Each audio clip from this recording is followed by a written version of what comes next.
ஹல்லேலூயா. உம்மை துதிக்கிறோம் ஆண்டவரே, உம்மை ஸ்தோத்திரிக்கிறோம். ஜீவாதிபதியாகிய எங்கள் ஆண்டவரே, உம்முடைய நாமத்தை நாங்கள் துதிக்கிறோம் ஆண்டவரே. உம்முடைய நாமத்தை நாங்கள் போற்றுகிறோம். உம்முடைய நாமத்தை நாங்கள் உயர்த்துகிறோம் ஆண்டவரே. உம்முடைய நாமத்துக்குரிய துதிகளை செலுத்தி, உம்முடைய நாமத்துக்குரிய ஸ்தோத்திரங்களை செலுத்தி உம்மை நன்றியோடு துதிக்கிறோம். பரிசுத்தத்தில் பயங்கரமானவரே, உம்முடைய நாமத்தை நன்றியோடு துதிக்கிறோம் ஆண்டவரே. ராஜரீகம் பண்ணுகிறவரே, உடைய நாமத்தை நாங்கள் ஸ்தோத்தரிக்கிறோம். உடைய நாமம் சிறந்தது என்று துதிக்கிறோம். உடைய நாமம் பெரியது என்று உம்மை துதிக்கிறோம் ஆண்டவரே. உடைய மகா பெரிய நாமத்திற்காக ஸ்தோத்திரம் ஸ்தோத்திரம் ஸ்தோத்திரம் ஸ்தோத்திரம் ஸ்தோத்திரம். ஜீவாதிபதியே, உடைய நாமத்துக்காக ஸ்தோத்திரம் ஆண்டவரே. உடைய நாமம் மகிமையுள்ளதாய் இருக்கிறதற்காய் ஸ்தோத்திரம். இந்த நாமம் வல்லமை உள்ளதாய் இருக்கிறதற்காய் ஸ்தோத்திரம். இந்த நாமத்தை நன்றியோடு நாங்கள் துதித்து ஸ்தோத்திரிக்கிறோம். உடைய நாமத்தை நாங்கள் மகிமைப்படுத்துகிறோம். உடைய நாமத்தை நாங்கள் உயர்த்துகிறோம். உடைய நாமத்தை நாங்கள் தொழுது கொள்ளுகிறோம். உடைய நாமத்தை நாங்கள் ஆராதிக்கிறோம். உடைய நாமம் எத்தனை பெரியது என்பதை நாங்கள் ஸ்தோத்திரிக்கிறோம் ஆண்டவரே. அதிசயங்களை செய்கிறவரே, உடைய நாமத்தை நாங்கள் துதித்து, உடைய நாமத்தை நாங்கள் ஆராதித்து, உடைய நாமத்துக்குரிய சகல கனத்தையும் நாங்கள் செலுத்தி, உடைய நாமம் உயர்ந்தது என்று நாங்கள் மகிமைப்படுத்துகிறோம். மகத்துவங்களின் ராஜாவே, உம்முடைய நாமம் அதிசயமானது என்று நாங்கள் துதிக்கிறோம். உம்முடைய நாமம் மகத்துவமானது என்று ஸ்தோத்திரிக்கிறோம். இரட்சகராகி எங்கள் தேவனே, உம்முடைய நாமத்தை நாங்கள் ஆண்டவரே ஆராதித்து துதித்து ஸ்தோத்திரிக்கிறோம். உம்முடைய நாமமே சிறந்தது. உம்முடைய நாமத்தை போல ஒரு நாமம் பூமியிலே இல்லை. வானத்திலும் பூமியிலும் இருக்கிற எல்லா முழங்கால்களும் முடங்கும்படியாக உம்முடைய நாமம் உயர்ந்திருப்பதற்காக ஸ்தோத்திரம். தகப்பனே, உம்முடைய நாமத்தை அறிகிற அறிவை எங்களுக்கு தந்து, உம்முடைய நாமத்தில் நாங்கள் பலப்படவும், உடைய நாமத்திலே நாங்கள் ஸ்தோத்திரிக்கவும் நீர் எங்களுக்கு பாராட்டி இருக்கிற உடைய அனுகூலமான கிருபைகளுக்காக ஸ்தோத்திரிக்கிறோம். உடைய நாமத்தை நாங்கள் ஒருமித்து உயர்த்துகிறோம். உடைய நாமத்தை நாங்கள் போற்றுகிறோம். உடைய நாமத்தை நாங்கள் புகழுகிறோம். உடைய நாமத்தை நாங்கள் ஆராதிக்கிறோம். உடைய நாமத்தை நாங்கள் ஆண்டவரே ஸ்தோத்திரிக்கிறோம். உடைய நாமம் சிறந்தது. உடைய நாமம் உயர்ந்தது. உடைய நாமம் மகிமையுள்ளது. உடைய நாமத்தை நாங்கள் ஆண்டவரே கனப்படுத்துகிறோம். உடைய நாமத்தை நாங்கள் ஆண்டவரே ஸ்தோத்திரித்து துதிக்கிறோம். உடைய நாமம் மகத்துவம் நிறைந்தது. உடைய நாமம் வல்லமை உள்ளது. அதற்காக ஸ்தோத்திரிக்கிறோம் ஆண்டவரே. உம்முடைய நாமத்தை நாங்கள் ஆண்டவரே மகிமைப்படுத்துகிறோம். உடைய நாமத்தை நாங்கள் உயர்த்துகிறோம். உடைய நாமத்தை நாங்கள் தொழுது கொள்ளுகிறோம். உடைய நாமத்தை நாங்கள் ஆராதிக்கிறோம். உடைய நாமத்தை ஆண்டவரே மகிமைப்படுத்துகிறோம். உம்முடைய நாமம் எங்கள் வாழ்விலே ரட்சிப்பை உண்டாக்கி இருப்பதற்காய் ஸ்தோத்திரிக்கிறோம். ஹல்லேலூயா. உம்மை துதிக்கிறோம். சர்வ வல்லமையுள்ள தேவன் என்று ஆபிரகாமுக்கு வெளிப்பட்ட நாமத்திற்காய் ஸ்தோத்திரிக்கிறோம். சர்வ வல்லமையுள்ள தேவன் எங்களோடு இருக்கிறீர் என்ற நம்பிக்கையோடு உம்மை ஸ்தோத்திரிக்கிறோம். தகப்பனே, நீ நல்லவர், வல்லவர், பெரியவர், போதுமானவர், மகிமையானவர், மகத்துவமானவர், வல்லமை நிறைந்தவர், கிருபை உள்ளவர், இரக்கங்களையும் தயவையும் எங்களுக்கு காண்பிக்கிறவர். உம்முடைய கிருபையுள்ள நாமத்தை நாங்கள் உயர்த்தி ஸ்தோத்திரித்து, உம்முடைய நாமத்தை நாங்கள் துதித்து, உம்முடைய நாமத்தை மகிமைப்படுத்துகிறோம். இரட்சகரே, உடைய நாமத்தை நாங்கள் ஆராதிக்கிறோம் ஆண்டவரே. உடைய நாமம் உயர்ந்தது என்று சொல்லுகிறோம். கிருபை உள்ளவரே, உடைய நாமம் மகிமை உள்ளது என்று நாங்கள் துதிக்கிறோம் ஆண்டவரே. மகத்துவமான உம்முடைய நாமத்தை ஸ்தோத்திரிப்பதிலே நாங்கள் மிகுந்த சந்தோஷப்படுகிறோம். உடைய நாமம் சிறந்தது என்று நாங்கள் உம்முடைய நாமத்தை துதிக்கிறோம் ஆண்டவரே. இரட்சகராய் இருக்கிறவரே, உம்முடைய நாமமே எங்களை எப்பொழுதும் நடத்துகிறது என்ற நம்பிக்கை எங்களுக்குள் வைத்திருக்கிறபடியால் உடைய நாமத்தை நாங்கள் ஸ்தோத்தரிக்கிறோம். பரலோகத்தின் ராஜாவே, உம்முடைய நாமம் மகா உன்னதங்களிலே, உம்முடைய நாமம் மகா உன்னதங்களிலே ஆண்டவரே உலாவி கொண்டிருப்பதற்காக ஸ்தோத்திரம். அது பூமியில பெரிய காரியங்களை செய்கிறதற்காக ஸ்தோத்திரம். உம்முடைய நாமத்தை எங்களுக்கு வெளிப்படுத்தின அந்த அநாதி கிருபைக்காக உமக்கு ஸ்தோத்திரம். உம்முடைய நாமத்தை ஏற்றுக்கொள்ளும்படியான இருதயத்தை எங்களுக்கு தந்ததற்காக ஸ்தோத்திரம். ஆண்டவரே உமக்கு நன்றி செலுத்துகிறோம். எங்கள் தேவனாகிய கர்த்தாவே, இந்த காலை வேளையிலே என் இருதயத்தின் தியானமும் என் வாயின் வார்த்தைகளும் பேசுகிற எனக்கும் கேட்கிற யாவருக்கும் உம்முடைய சமூகத்திலே பிரீதியா இருப்பதாக என்று இயேசு கிறிஸ்துவின் நாமத்தில் செபிக்கிறேன் நல்ல பிதாவே, ஆமென். எனக்கு அன்பான கர்த்தருடைய பிள்ளைகளே, உங்கள் யாவரையும் ஆண்டவராகிய இயேசு கிறிஸ்துவின் நாமத்தில் அன்போடு வணங்கி வாழ்த்தி உங்களை வரவேற்கிறேன். கர்த்தராகிய தேவன் நம்மை அநாதி கிருபையினாலே ரட்சித்திருக்கிறபடியினால் நான் கர்த்தரை அதிகமாய் ஸ்தோத்திரிக்கிறேன். இந்த நாளில் கர்த்தர் நம்முடைய வாழ்க்கையிலே பெரிய காரியங்களை செய்ய வல்லமை உள்ளவராய் இருக்கிறார் என்பதை நான் தைரியமாக சொல்லுகிறேன், விசுவாசத்தோடு சொல்லுகிறேன். கர்த்தர் இந்த நாளில் உங்களோடு இருந்து செய்யும் காரியம் பயங்கரமாக இருக்கும். இப்பொழுதும் பிரியமானவர்களே, லூக்கா சுவிசேஷம் 10ஆம் அதிகாரம் 39வது வசனத்தை உங்களுக்காக நான் வாசிக்கிறேன். அவளுக்கு மரியாள் என்னப்பட்ட ஒரு சகோதரி இருந்தால், அவள் இயேசுவின் பாதத்தருகே உட்கார்ந்து அவருடைய வசனத்தை கேட்டு கொண்டிருந்தால், மார்த்தாளோ பற்பல வேலைகளை செய்வதில் மிகவும் வருத்தம் அடைந்து அவரிடத்தில் வந்து, ஆண்டவரே, நான் தனியே வேலை செய்யும்படி என் சகோதரி என்னை விட்டு வந்திருக்கிறதை குறித்து உமக்கு கவலை இல்லையா? எனக்கு உதவி செய்யும்படி அவளுக்கு சொல்லும் என்றால், இயேசு அவளுக்கு பிரதியுத்தரமாக, மார்த்தாளே, மார்த்தாளே, நீ அநேக காரியங்களை குறித்து கவலைப்பட்டு கலங்குகிறாய்.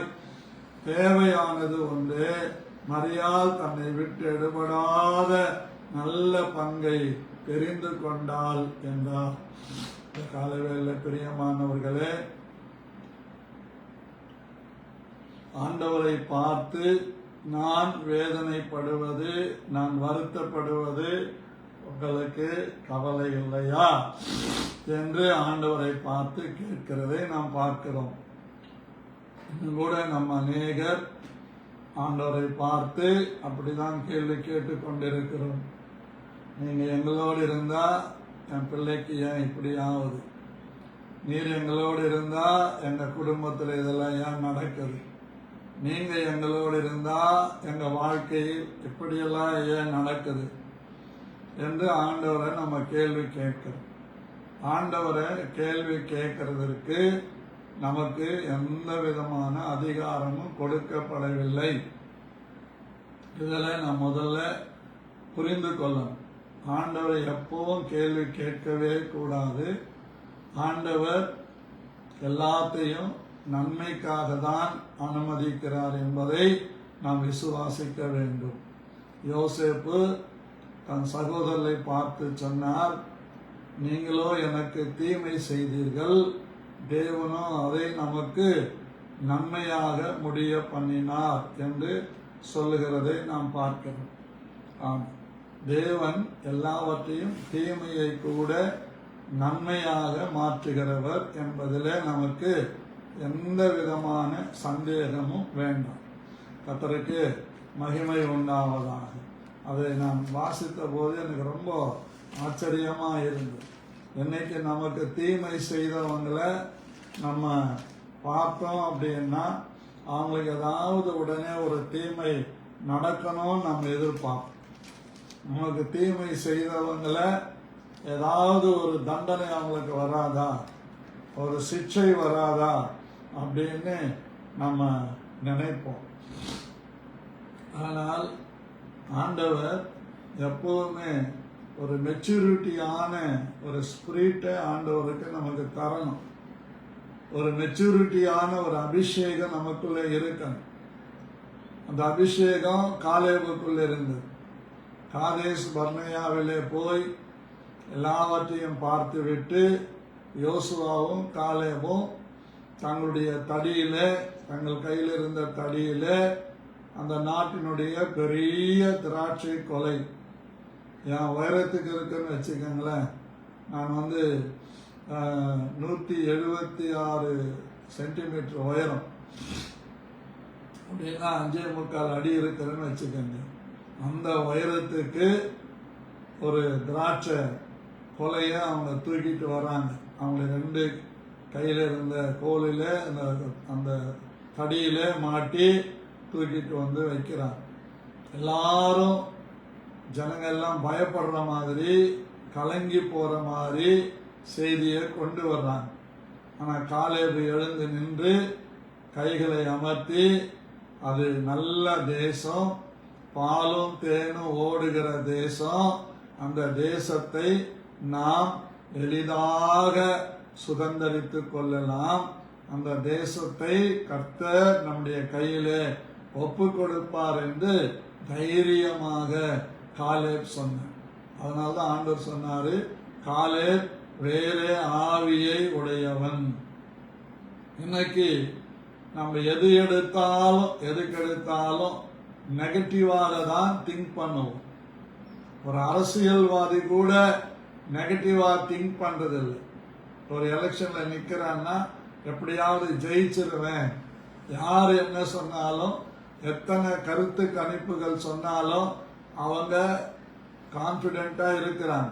நாங்க ஜெயிச்சிருவோம், இத்தனை சீட்டு எங்களுக்கு கிடைச்சிரும், இத்தனை சீட்டுல நாங்க பிடிச்சிருவோம், நாங்க ஆட்சி அமைப்போம் அப்படின்னு அவங்க பாசிட்டிவா தான் திங்க் பண்றாங்க.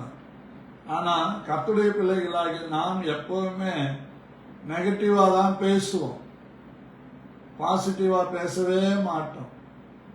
அந்த பாசிட்டிவாய் பேசுகிற ஒரு ஹார்ட் நமக்கு தேவைன்னு ஜபிக்கலாம். எப்பவுமே ஆபத்தான ஒருத்தர் சொல்றாங்கன்னா ஐயோ அப்படியா அப்படின்னும். அந்த ஐயோ அப்படிங்கிறது 2 காரியங்களை குறிக்கிறது. ஒன்று முடித்து விடுகிற கிரியை காட்டுகிறது, இன்னொன்று முடிஞ்சிடும் அப்படிங்கிற ஒரு பயத்தை உண்டாக்குகிறது. ஆகவே எல்லாத்துக்கும் ஐயோ சொல்லவே கூடாது. அப்படியோ அப்படின்னு வாயை பழப்பாங்க. ஆச்சரியமான காரியங்களை செய்கிற தேவனை நம்பிக்கொண்டிருக்கிற நாம், அனுகூலமான காரியங்களை நமக்கு கொடுக்கிற தேவனை நம்பிக்கொண்டிருக்கிற நாம், நம்மை சரியான பாதைகளில் நடத்துகிற தேவனை நம்பிக்கொண்டிருக்கிற நாம், அவருக்கு முன்பாக வந்து உட்கார்ந்து அவரை தேடுகிற நாம், அவர் மேல நம்பிக்கை வைத்து வேதத்தை வாசிக்கிற நாம், ஜெபிக்கிற நாம் எப்பவுமே ஒன்ன சிந்திக்கணும். கர்த்தர் நமக்கு ஒன்றையும் நெகட்டிவாக செய்ய மாட்டார், பாசிட்டிவாக தான் செய்வார். ஆண்டவர் எப்பவுமே நமக்கு எதிர்மறையான காரியங்களை செய்ய மாட்டார், நேர்மறையான காரியங்களை செய்வார். எத்தனை பேர் ஆமேன் சொல்ல போறீங்க? ஆமேன்.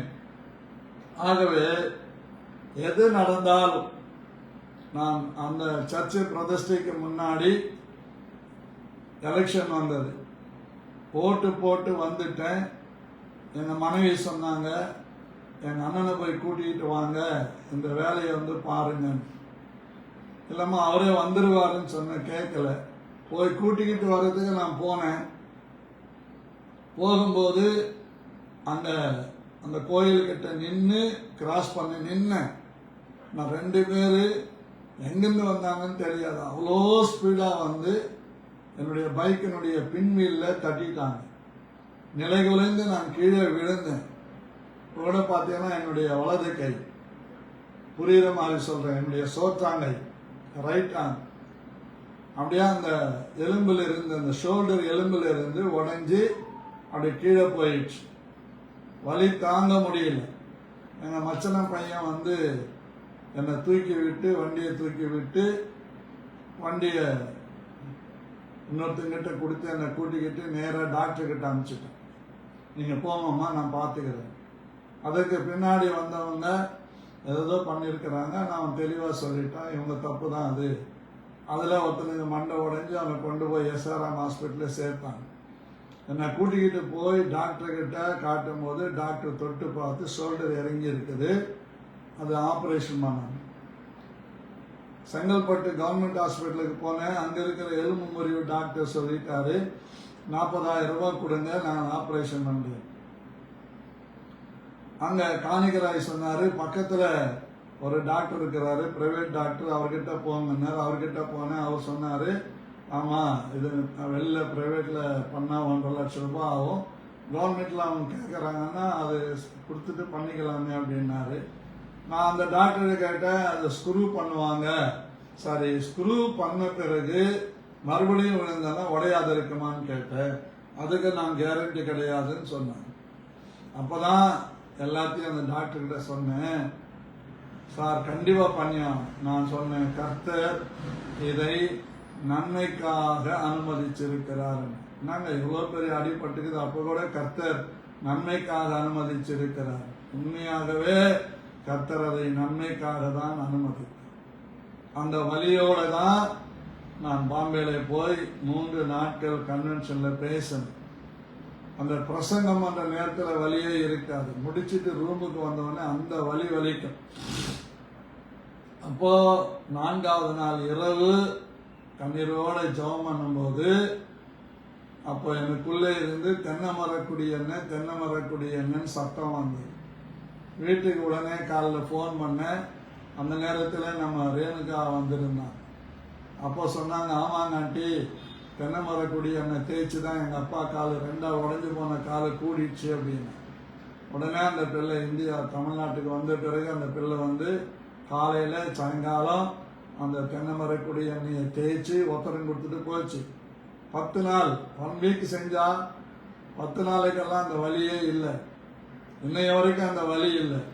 கிட்டத்தட்ட அதுலேயே நான் ஒரு 10-15 கிலோ வெயிட் எடுக்கிறேன், ஆனால் வலி இல்லை. அந்த ஷோல்டர் அப்படியே செட் ஆயிடுச்சு.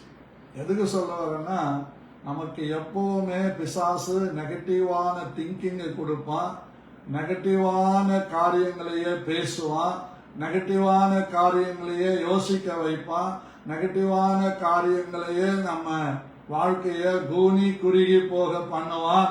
ஆனா நம்ம இருதயம் எதுல நிறைந்திருக்கிறதோ அது வாய் அறிக்கை பண்ணுது.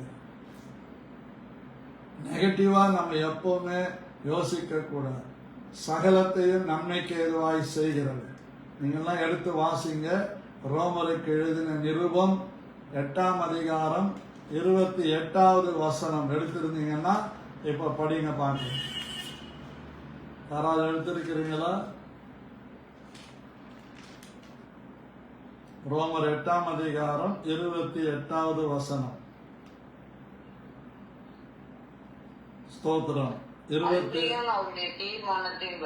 அன்றியும் அவருடைய தீர்மானத்தின்படி அழைக்கப்பட்டவர்களாய், இதுதான் அன்றைன் மணிகம், அவருடைய தீர்மானத்தின்படி நீங்களும் நானும் அழைக்கப்பட்டிருக்கிறோம்.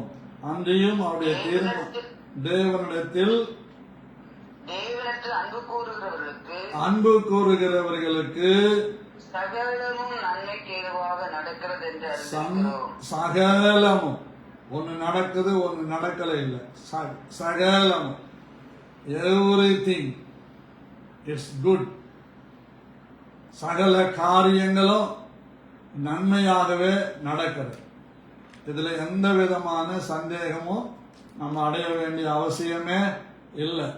சகலம் நன்மைக்கு ஏதுவாய் நடக்கிறது என்று அறிந்திருக்கிறோம். நம்முடைய அழைப்பு எப்படிப்பட்ட அழைப்பு? எப்படிப்பட்ட அழைப்பு சொல்லுங்க. அன்றியும் அவருடைய தீர்மானத்தின்படியான அழைப்பு. இதுதான் நமக்கு ரொம்ப முக்கியம். நாம் அழைக்கப்பட்ட அழைப்பு அது தீர்மானத்தின் அழைப்பு. கர்த்தருக்கு ஸ்தோத்திரம் உண்டாவதா.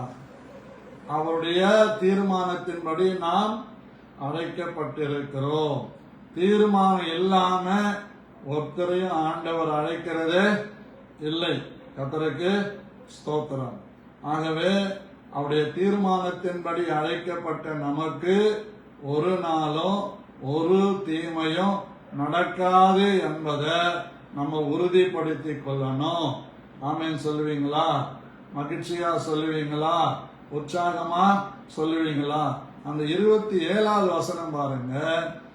ஆவியானவர் தேவனுடைய சித்தத்தின்படியே பரிசுத்தவான்களுக்காக வேண்டுதல் செய்கிறபடியால் இருதயங்களை ஆராய்ந்து பார்க்கிறவர் ஆவியின் சிந்தை என்னதென்று அறிவார். அப்படி சொல்லிட்டு தான் சொல்றாரு. அன்றியும் அப்படி இருக்கிறபடியினால், அப்படி தேவன் நம்மை பரிசுத்தமா ஆக்கினபடியினால், அவருடைய ரத்தத்தினாலே நாம் சுத்திகரிக்கப்பட்டபடியினால், அவருடைய ரத்தத்திற்கும் அவருடைய மாம்சத்திற்கும் சொந்தக்காரர்களாகிய நமக்கு அவருடைய தீர்மானத்தின்படி அழைக்கப்பட்டிருக்கிறோம். அல்லேலூயா, ஸ்தோத்திரம். அது இங்கிலீஷ்ல ரொம்ப அருமையா சொல்லுது பாருங்க. And we know that all things work together for good of them that love God, to them who are the called according to His purpose. பாருங்க, the called according to His purpose. அவருக்குள்ள ஒரு purpose இருக்குது. அந்த பர்பஸை நமக்கு நிறைவேற்றும்படி நம்மை அழைத்திருக்கிறார். அது எப்படிப்பட்ட பர்பஸ் பாருங்க. that all things work together for good to them that love God. நம்மிடத்திலே அன்பு கூறுகிற அந்த தேவன் எல்லா பர்பஸை நமக்குள்ள நிறைவேற்றும்படிதான் நமக்கு தீமையை நன்மையாக மாற்றுகிறார். ஆமென் சொல்லலாமா? அல்லேலூயா சொல்லலாமா? உற்சாகமா சொல்லலாமா? பாருங்க என்ன அருமையான காரியம். இதுதான் யோசேப்பு சொல்றார். ஆதியாகமம் 45ஆம் அதிகாரம் 8வது வசனம் 5வது வசனம். என்னை இவ்விடத்தில் வரும்படி விற்று போட்டதினால் நீங்கள் சஞ்சலப்பட வேண்டாம், அது உங்களுக்கு விசனமாய் இருக்க வேண்டாம். ஜீவரட்சனை செய்யும்படி தேவன் என்னை உங்களுக்கு முன்பாக எகிப்துக்கு அனுப்பினார் என்பதை நாம் புரிந்து கொள்ள முடியும். அழகா சொல்ற. நீங்க என்னை விற்று போட்டதுக்காக என்ன பண்ணாதீங்க, மனஸ்தாபப்படாதீங்க, விசனப்படாதீங்க, அதை பற்றி நீங்க கவலைப்படாதீங்க. ஜீவரட்சனை செய்யும்படியாய் கர்த்தர் என்னை எகிப்துக்கு அனுப்பினார். ஐயோ, என் தம்பிங்களை விற்று போட்டுட்டுமே நீங்க சங்கடப்படாதீங்க. எல்லாத்தையும் அவருடைய தீர்மானத்தின்படி அழைக்கப்பட்டவர்களுக்கு தீமையை கூட நன்மையாய் மாற்றுகிற தேவன், அற்புதங்களை செய்கிற தேவன். என்னை இவ்விடத்திற்கு அனுப்பின முதல் நோக்கம் ஜீவரட்சனை செய்வதற்காக. 7 வருஷம் பஞ்சம், 7 வருஷம் நல்ல விளைச்சல். அந்த 7 வருஷத்துடைய விளைச்சலை ஆண்டவர் செய்யும்படிக்கு என்னை இந்த இடத்துக்கு அனுப்பினார். அதை சேர்த்து வச்சு இந்த தேசத்துக்கு மாத்திரம் இல்ல, சுற்றிலும் இருக்கிற தேசங்களுக்கும் உணவு கொடுக்கும்படியாக அபிஷேகம் பண்ணப்பட்டு அழைக்கப்பட்ட என்ன கர்த்தர் இந்த இடத்துக்கு அனுப்பினார். நான் ஜீவரட்சனை செய்யும்படியாய் எகிப்திற்கு தேவனால் அனுப்பப்பட்டேன். ஆகையால் நீங்கள் ஒன்றும் சிந்திக்க வேண்டாம், கவலைப்பட வேண்டாம், व्यसனப்பட வேண்டாம், கண்ணீர் வடிக்க வேண்டாம். ஆகவே மகிழ்ச்சியா இருங்கள் என்று பாசிட்டிவாய் பேசுகிற மனுஷன் தன் சகோதரரை தேற்றுவான், தாய் தகப்பனை தேற்றுவான், குடும்பங்களை தேற்றுவான், சபையை தேற்றுவான். எப்பவுமே நல்லா புரிஞ்சுக்கங்க, உங்க குடும்பத்திலே ஒரு காரியத்தை கர்த்தர் அனுமதிச்சிருக்கிறாருன்னா நம்ம சொல்ல வேண்டியது ஜீவ ரட்சனை செய்யும்படி கர்த்தர் இந்த இடத்திற்கு அனுப்பினார். நான் கூட அப்படிதான் அழுதேன். ஆண்டவரே, என்னை ஏன் இந்த மறைமல் நகருக்கு அனுப்புனீங்கன்னு அழுதேன். அப்பதான் ஆவியானவர் தெளிவா சொன்னார், திட்டமா சொன்னார். கர்த்தருக்கு ஸ்தோத்திரம். அவர் பேசுற ஒவ்வொன்றும் அது எப்படி தெரியுமா இருக்கும்? பயங்கரமா இருக்கும். அது ரொம்ப ரொம்ப ஆச்சரியமா இருக்கும். பாருங்க, அது அதிசயமா இருக்கும். கர்த்தர் ஒன்று செய்யறாருன்னா அதுல ஆண்டவர் ஆதி அந்தம், முதல் முடிவு, தொடக்கம் முடிவு எல்லாத்தையும் வச்சுதான் நம்மள ஒவ்வொரு காரியத்துக்கும் நடத்துகிறார். எனக்கு ஆண்டவர் சொன்ன வார்த்தை, நான் மறைமல் நகருக்கு ஏன் கொண்டு வந்தீங்க அப்படின்னு 2000 மே உபவாசம் போட்டு ஜெபம் பண்ணிக்கிட்டு இருந்தேன். அப்ப அவர் சொல்றாரு, இப்பொழுது நீ எழுந்து கால் ஒன்றி நில். உபவாசத்துல இருக்கிற 3 நாள் தண்ணி குடிக்காம 2000 மே மாசம் இங்க வரப்போற. அதுக்கு முன்னாடியே கர்த்தர் வார்த்தையை கொடுக்கிறார். இப்பொழுது நீ எழுந்து கால் ஒன்றி நில். நீ கண்டவைகளையும் நான் உனக்கு தரிசனமாகி காண்பிக்க போகிறவைகளையும் குறித்து உன்னை ஊழியக்காரனாகவும் சாட்சியாகவும் ஏற்படுத்துகிறதற்காக உனக்கு தரிசனமானேன். 82 ஏப்ரல் 25 எங்க வீட்டு சுவற்றிலே இயேசு சிலுவையில் அறையப்பட்ட காட்சிய எப்படி நான் இந்த பேஸ்புக்ல முகத்தை நான் பார்க்கணும், அப்படி இயேசுவை பார்த்தேன். அப்போ இயேசு சிலுவையில தொங்கும் போது ఈయన ఏం పాపం చేశాడో ఈయన ఇలాగ మేకులో కొడుతున్నారు அப்படின்னு நான் கேட்கும் போதுதான் ஒரு சத்தம் என் காதுல கேட்டுச்சு, నేను నీ కొరకు మరణించాను, நான் உனக்காக மரித்தேன். அவ்வளவுதான். அந்த சத்தம் கேட்டவனே தூக்கி வீசி எறியப்பட்டு பிட்ஸ் மாதிரி வந்து எனக்குள்ள இருந்து 40 45 பிசாசு கத்தி கத்தி கத்தி வெளியே போயிருக்கு. அன்னைக்கு போனதுதான் வயிற்று வலி, அன்னைக்கு போனதுதான் என்னுடைய புட்டத்துல வருகிற குருக்கள், அந்த கட்டிகள், அந்த கொப்புளங்கள். என்னைய வரைக்கும் இல்லை. கொரோனா வந்தது, ஜுரம் வருது, தலைவலி வருது, எல்லாம் வருது. ஆனா அந்த வயிற்று வலி எங்க போச்சுன்னே தெரியல. இப்ப கூட வருஷத்துக்கு ஒரு முறை நாங்க சுந்தரம் பவுண்டேஷன்ல போயிட்டு மெடிக்கல் செக்அப் பண்ணுவோம். அப்போ அந்த அல்ட்ரா சவுண்ட் ஸ்கேன் எடுக்கும்போது அந்த அம்மா கேட்பாங்க, அந்த ஜீரண பையில ஏதோ ஒரு ப்ராப்ளம் இருக்குதுன்னுவாங்க.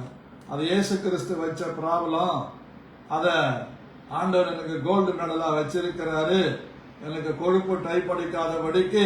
ஆனா அதனால எனக்கு எந்த பாதிப்பும் இல்லை. நான் 40 நாள் பாஸ்டிங் இருக்கிறேன், 3 நாள் பாஸ்டிங் இருக்கிறேன். ஆனா இப்போ கொஞ்ச காலமா நைட்ல நான் சாப்பிட்றது இல்லை, அப்படியே ஜெபம் பண்ணிட்டு தான் இருக்கிறேன். ஆனா ஒன்னும் ஆகல அப்படின்னு. பாருங்க, இத்தனை வருஷமா 45 வருஷமா கிட்டத்தட்ட வாந்தி ஆகல, பேதி ஆகல, பர்ஃபெக்டா வச்சிருக்கிறார். எந்த சாப்பாடு சாப்பிட்டாலும் கரெக்டா ஜீரணம் ஆயிடும். அஜீரணம் ஆச்சுன்ற பேச்சே கிடையாது. அது ஆண்டவர் கொடுக்கிற சுகம். அப்படி பாருங்க, இவ்வளவு காரியங்களை செய்யறார். தரிசனமானே உன் சுய ஜனத்தாரிடத்தில் நின்றும் அந்நிய ஜனத்தாரிடத்திலிருந்து உன்னை விடுதலையாக்கும். ஆண்டவர் சொன்னார், உன் சொந்த வீட்டில இருந்து இந்த அரப்பாணத்துல நீ சங்கடப்பட்டு இருக்கிறிய இந்த ஜனங்களிடத்தில் இருந்து உன்னை விடுதலை ஆக்கிட்டேன் சொல்லிட்டார். தெளிவா சொல்லிட்டேன்னு சொன்னாரு. அவர்கள் என்னை பற்றும் விசுவாசத்தினால். யார் ஆண்டவரே அவர்கள் அப்படின்னும் போது ஆண்டவர் சொன்னார், MM நகர்னு எழுதுனார். அப்படின்னா மறைமலை நகர். அப்ப எழுதுன. அப்ப சொல்றாரு ஆண்டவரே, விசுவாசத்தினாலே பாவ மன்னிப்பையும் பரிசுத்தமாக்கப்பட்டவர்களுக்குரிய சுதந்திரத்தையும் பெற்றுக் கொள்ளும்படியாக அவர்கள் இருளை விட்டு ஒளிநிடத்திற்கும் சாத்தானுடைய அதிகாரத்தை விட்டு தேவனிடத்திற்கும் திரும்பும்படிக்கு நீ அவர்களுடைய கண்களை திறக்கும் பொருட்டு இப்பொழுது உன்னை அவர்களிடத்திற்கு அனுப்புகிறேன் என்றார். அழகா சொல்ற. ஸ்தோத்திரம். பிரியமான தேவனுடைய பிள்ளைகளே, ஆண்டவர் கொடுக்கிற விஷன் மாறவே மாற அதான் சொல்றார் அழகா. இங்க ஆதியாகமம் 50ஆம் அதிகாரத்துல யோசேப்பு சொல்றாரு பாருங்க. யோசேப்பு அவர்களை நோக்கி, யாக்கோபு இறந்துட்ட பிறகு இவன் நம்மளை பழி வாங்குவான், ஏன்னா தம்பிங்களை ஜெயில வச்சவன் தானே, எல்லாரையும் கொண்டு வர்றதுக்காக அவங்கள 4 முறை அலகழிக்க விட்டவன் தானே, அதனால ஒரு பயம். ஆனா எடுத்தவனே நமக்கு மிராக்கள் நடந்துறார். அப்படி மிராக்கள் நடந்தாலும் அதுல தேவன் ஒரு நோக்கம் வச்சிருப்பார். அப்படி பாத்தீங்கன்னா பீச்சில் பாலியாங்கிசம் மீட்டிங்ல நடந்த மிராக்கல்களுக்கு அளவே இல்லை. அவங்கெல்லாம் ரட்சிக்கப்பட்டு வந்திருந்தாங்கன்னா சென்னையே மாறி போயிருக்கும். ரெய்னார்ட் போன்கே மீட்டிங்ல நடந்த அற்புதங்கள், ஜீசஸ் கால்ஸ் அண்ணன் டிஜிஎஸ் கூட்டங்கள்ல நடந்த அற்புதங்கள், அண்ணன் ஜீவானந்தம் கூட்டங்கள்ல நடந்த அற்புதங்கள், இப்படி அற்புதங்கள் நிறைய நடக்குது. ஆனா வசனத்தின் அடிப்படையில நடக்கிற அற்புதம், வசனத்தின் அடிப்படையில வாழ்க்கையை அமைச்சு கொள்றவங்க ஒரு நாள் அவங்களை யாரும் ஒன்றும் செய்யவே முடியாது. கர்த்தருக்கு ஸ்தோத்திரம். பாருங்க, பயப்படாதிருங்கள், நான் தேவனா சொல்லிட்டு சொல்றாரு, நீங்கள் எனக்கு தீமை செய்ய நினைத்தீர்கள். இன்னும் குறிப்பிடுறார், இதுவே போதும் அவங்களுக்கு. எல்லா சகோதரர்களையும் கன்னத்துல பலால் பலால் அரைஞ்ச மாதிரி பாத்துங்க. ஒரே வார்த்தை, நீங்கள் எனக்கு தீமை செய்ய நினைத்தீர்கள், அதனால்தான் என்ன அடிச்சீங்க, குழியில போட்டீங்க, அப்படியே செத்துருவன் நினைச்சீங்க. 20 வெள்ளிக்காசுக்கு எகிப்திய முகமதியர்களிடத்துல வித்துட்டீங்க. ஆனா எகிப்துக்கு போனேன், அங்க எல்லாம் நடந்தது. போத்திபார் மனைவி என்ன அபியூஸ் பண்ண பார்த்தா, அதுக்கு ஆண்டவர் என்ன தப்பு வச்சாரு, ஜெயில இருந்த கடைசியில அந்த போத்திபாருக்கே சோறு போடுற அளவுக்கு என்னை கொண்டு போய் மேல ஆண்டவர் நிறுத்திட்டார். அப்போ தீமை நடந்ததா? முதல்ல நமக்கு தீமையா தெரியும், அதுல தேவன் நன்மையை வச்சிருக்கிறாருன்னு விசுவாசிக்கிறவங்க மாத்திரம் என்னோட சேர்ந்து ஆமென் அல்லேலூயா சொல்லு. பாருங்க, அழகா சொல்றாரு, நீங்கள் எனக்கு தீமை செய்ய நினைத்தீர்கள், தேவனோ இப்பொழுது நடந்து வருகிறபடியே வெகு ஜனங்களை உயிரோடு காக்கவும் அதை நன்மையாக முடிய பண்ண. உங்களை காக்கன்னு சொல்லலாங்க, அழகா அப்ப கூட சொல்றாரு, உங்களை காக்கிறதுக்காக எனக்கு அனுப்பல, வெகு ஜனங்களை அப்படின்னு அர்த்தம். நீங்களும் அதுல வர இன்க்ளூடிங் நான் வரேன். வெகு ஜனங்களை ஜீவரட்சணை செய்ய, ரட்சிக்க, உயிரோடு காப்பாற்றும்படி கர்த்தர் என்னை அனுப்பினார்.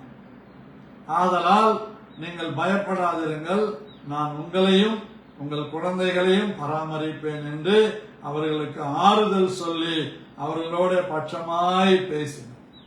நம்ம ஆறுதல் சொல்லுவோமா? அப்பெல்லாம் என்ன எப்படி பேசுனீங்க, அப்பெல்லாம் என்ன எப்படி கேவலப்படுத்தினீங்க, அப்பெல்லாம் எப்படி என்ன அசிங்கப்படுத்தினீங்க, அப்பெல்லாம் எப்படி எங்களை எப்படி பழி வாங்கினீங்க, எங்களை எப்படி துக்கப்படுத்தினீங்க, இப்போ நாங்க வேணும். அவங்கெல்லாம் எங்க போனாங்க, அப்ப பண்ணவங்கெல்லாம் எங்க போனாங்க, இப்ப நாங்க வேணும். இப்படி எத்தனை முறை நம்ம பேசுறோம், பேசலன்னா நினைக்கிறோம், இன்க்ளூடிங் மை செல்ஃப். நான் கூட நினைச்சிருக்கலாம், சொல்லி இருக்கலாம், பட் எனக்கு நினைவு இல்லை.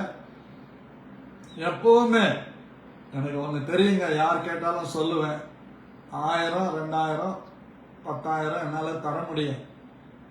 குடும்பமா வாங்க, உட்காருங்க, 1 மாசம் இல்லை, 2 மாசம் இல்லை, 3 மாசம் கூட உட்காருங்க, சோறு போட முடியும். ஏன்னா ஆண்டவர் என்ன காலிங் அப்படி. எப்படி ரெபேக்காள் வந்து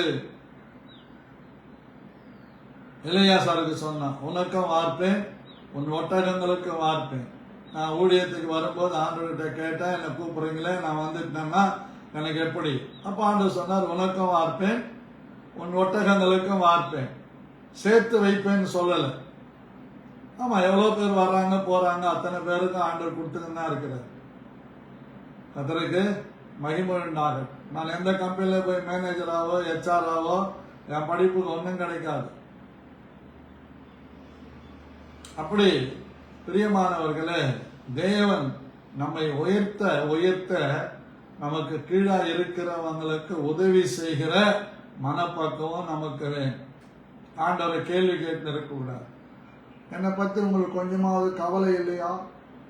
எங்களை பற்றி கொஞ்சமாவது உங்களுக்கு ரெஸ்பான்சிபிலிட்டி இல்லையா? எங்களை பற்றி கொஞ்சமாவது உங்களுக்கு ஏதாவது व्यसனம் இருக்குதா? ஏன் व्यसனப்படணும்? எதுக்கு व्यसனப்படணும்?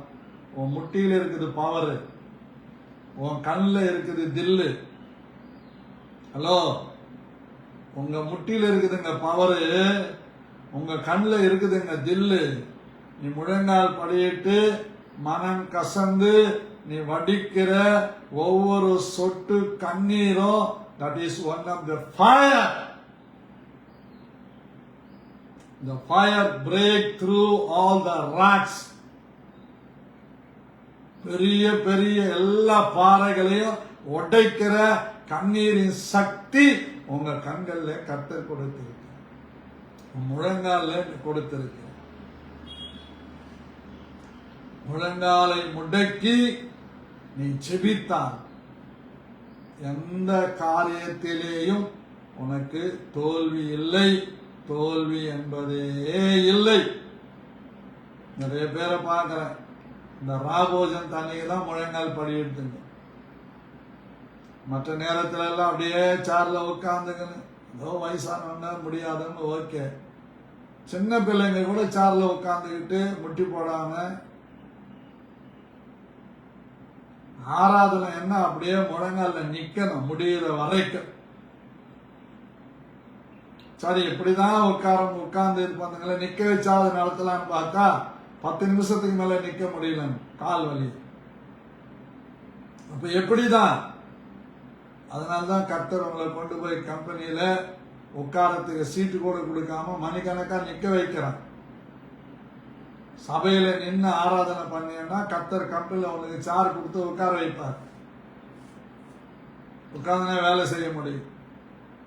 என்னவோ தெரியல, என் ஜபம் நிறைய ஜபம் பண்ணுவேன் இந்த கம்பெனில. அதாவது மாற்றுத்திறனாளிகளா இருக்கிறவங்களுக்கு கவர்மெண்ட் ஆர்டர் போடணும் அவங்க உட்கார்ந்து வேலை செய்யறதுக்கு. அது 2 வாரம் ஜெபிச்சேன். 3வது வாரம் மு.க. ஸ்டாலின் ஆர்டர் போடுறார், எல்லா கம்பெனிலையும் மாற்றுத்திறனாளிகளுக்கு உட்கார்ந்து வேலை செய்கிற சேர் கொடுக்கணும், வீல் சேர் கொடுக்கணும் கம்பெனில. எவ்வளவு அருமையான காரியம். ஒரு முதலமைச்சருக்கு கூட கிரியை நடக்குது. நம்ம அப்படியே நிக்க சொன்னா ஒரு அரை மணி நேரம் ஜபத்துல நிக்க முடியல, 1/4 மணி நேரம் நிக்க முடியல. உங்களுக்கு முன்னாடி ஊழியக்காரனான ஆராதனை எடுத்து மெசேஜ் கொடுத்து முடிக்கிற வரைக்கும் நிக்கிறேன்னு. இந்த 65 வயசாக போகுது. இளம் பிள்ளைங்க கூட 18 வயசு பிள்ளை கூட நிக்கிறதுக்கு ரொம்ப கஷ்டமா இருக்கு, முட்டி போறதுக்கும் கஷ்டமா இருக்கு. எப்படி ஜெயத்தை எதிர்பார்க்கலாம்? ஆனாலும் ஆண்டவர் நம்மளை கூப்பிட்டதுனால நம்ம துக்கத்தை மாத்திக்கிட்டே இருக்குது. நம்முடைய முழங்கால்களுக்கு பவர் இருக்குதுங்க. நம்முடைய கண்கள் இருந்து வடிகிற, மனுஷருக்கு முன்னால வடிகிற கண்ணீருக்கு பலனே கிடையாது, சத்தியமா கிடைக்காது. தேவனுக்கு முன்னாடி முழங்கால் படியிட்டு கதறுகிற, அழுகிற, உன் கண்ணிலிருந்து வருகிற ஒவ்வொரு சொட்டு கண்ணீருக்கும் பலன் இருக்குது. இல்லைன்னா ஆண்டவர் நம்மளை கேவலப்படுத்தி விடுவார். மாத்தாலே நீ அநேக காரியங்களை நிமித்தம் வருத்தப்பட்டு கலங்குகிறாய் அப்படின்னு அடி சும்மா கன்னத்துல பலான்னு கொடுத்துருவார். நேற்று அது படிக்கும் போது என்னையா கன்னத்துல அச்சமா இருக்கு. டைட்டஸே நீ அநேக காரியங்களை குறித்து கலங்கி கவலைப்பட்டு கொண்டிருக்கிறார். என் சமூகத்தை நித்தமும் தேடுன்னு சொல்ற. ஆகவே இந்த கால வேளையில என்னை கேட்டுக்கொண்டிருக்கிற என் அன்பு தேவனுடைய பிள்ளைகளே, அப்படியே வலது கரத்தை தலைமையில வச்சு சொல்லுங்க, ஆண்டவரே என் முழங்கால்கள்ல வல்லமை இருக்கிறது, என் கண்கள்ல பயங்கரமான எதையும் சாதிக்கக்கூடிய கண்ணீர் இருக்கிறது. அதை நான் வரவேற்கிறேன், வாஞ்சிக்கிறேன். நான் முழங்கால நின்று கண்ணீரோடு ஜெபிக்கிற ஜெப வரம் கிருபை தாரும் என்று கெஞ்சுகிறேன். ஆமென். முடிஞ்சா என்னோட சேர்ந்து பாடுங்க. ஸ்தோத்திர ஜெபத்தினா பெருகுதே கிருபை ஸ்தோத்திர ஜெபத்தினால் பெருகுதே கிருபை.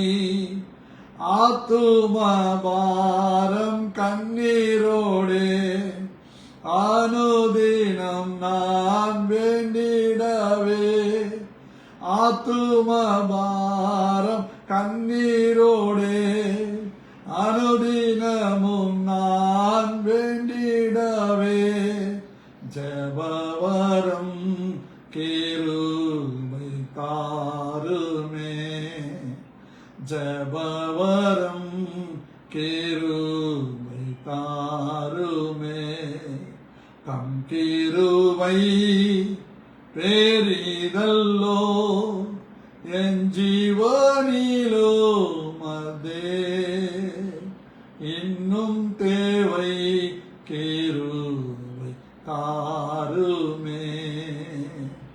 இன்னும் தேவை கிருபை தாருமே.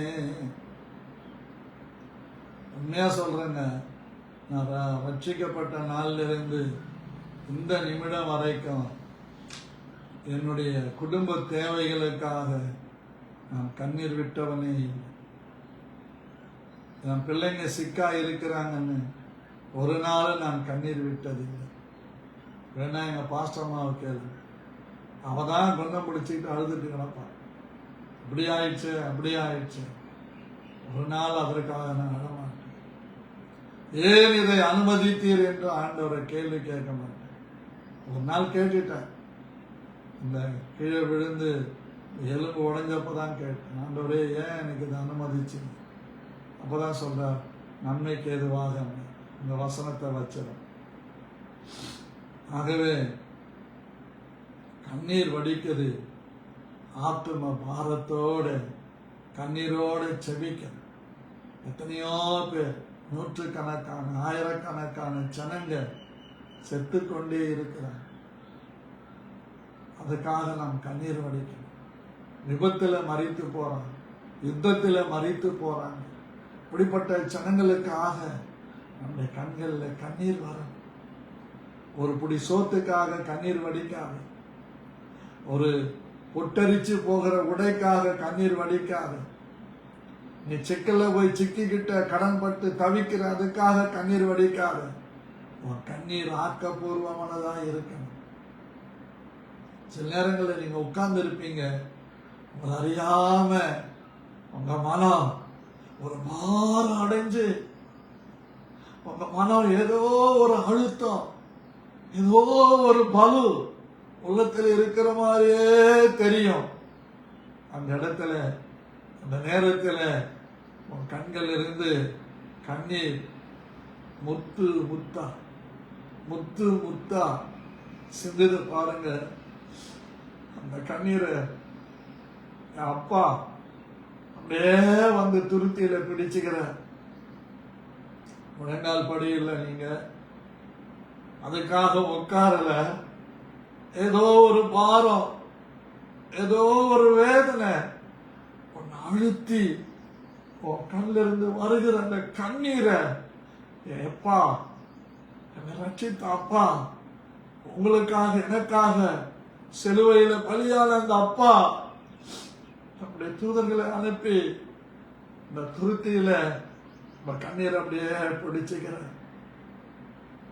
அந்த கண்ணீரை கணக்கு பார்க்கிறேன். 1 2 3 4 எத்தனை சொட்டு கண்ணீர் வடிச்சிருக்கிறோம், எதற்காக வடிச்சிருக்கிறோம்னு அப்பா அத கணக்குல வச்சிருக்கிற சகோதரியே சகோதரனே, நீ வடிக்கிற கண்ணீரை மறக்கிறதற்கு அவர் அநீதி உள்ளவர் அல்ல. Our God is righteousness God. Our God is marvelous God. Our God is compassion God. Our God is great things making God.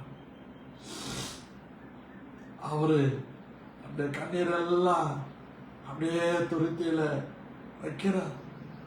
மன பாரத்தை நிறைய நேரம் எனக்கு இனம் புரியாத பாரம் வரும்போதெல்லாம் கட்டில போய் முகம் குப்புற படுத்து அப்படி அழுவேன். ஜெபம் பண்ண மாட்டேன், டங்ஸ் பேசிக்கிட்டு அப்படியே அழுவேன். தேம்பி தேம்பி தேம்பி தேம்பி அழுவேன்.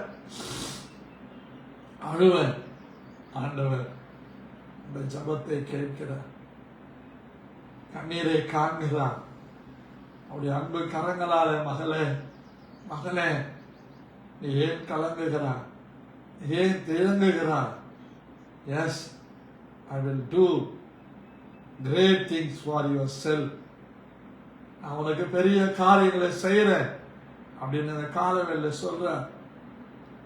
கண்கள் இருந்து கண்ணீர் முத்து முத்தாக கொட்டும் போது இந்த அப்பா துருத்தியில பிடிச்சுக்கிட்டு கணக்கு வைக்க.